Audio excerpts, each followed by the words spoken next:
వినాయక మండపాలకి డబ్బులు వసూలు చేసే అంశంపై ఏపీలోని అధికార విపక్షాల మధ్య మాటల యుద్ధం కొనసాగుతోంది. వినాయక మండపాలకు ఎలాంటి డబ్బులు వసూలు చేయడం లేదని మంత్రి అనిత క్లారిటీ ఇచ్చారు. అయితే ఇలా సంపద సృష్టించాలనుకుంటున్నారని మాజీ మంత్రి అమర్నాథ్ విమర్శించారు.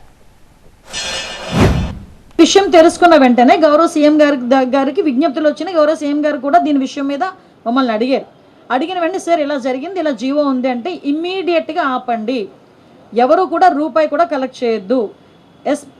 ఎస్పెషల్లీ ప్రతి సౌండ్ సిస్టమ్కి మనకి ఏదైనా మనం సౌండ్ సిస్టమ్ పెట్టామంటే దానికి పర్టికులర్గా మైక్కి పర్మిషన్ తీసుకోవడానికి 100 రూపాయలు తీసుకుంటారు డిపార్ట్మెంట్ వాళ్ళు కూడా.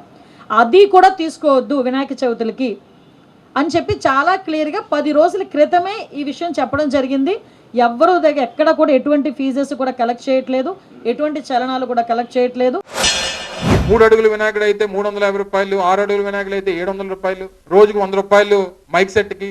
ఇవి చెప్పేటువంటి సమయం ఉంది కానీ మనకు మాత్రం ఎక్కడ వర్షాలు పడతా ఉన్నాయి, ఏం చర్యలు తీసుకోవాలనేటువంటి దానికి సమయం లేదు మనకి. తీరా అడిగితే నిన్న మంత్రి గారు చెప్తా ఉన్నారు ఎవరి దగ్గర రూపాయి డబ్బులు తీసుకోలేదని. నా దగ్గర 10 రిసీట్లు ఉన్నాయి డబ్బులు కట్టినవి. ఇచ్చేస్తారు, పోనీ ప్రభుత్వం తిరిగి వెనక్కి ఇచ్చేస్తుందా? సో ఇవన్నీ కూడా కొన్ని అంటే ఎలాగా సంపద సృష్టించాలనేటువంటి దాని మీద ఉన్నారు తప్ప వినాయకుడి పేరు చెప్పి, దుర్గాలమ్మ పేరు చెప్పి, అందరి పేర్లు చెప్పి ఎలా సంపద సృష్టించాలనేటువంటి పరిస్థితిలో ప్రభుత్వం ఉంది.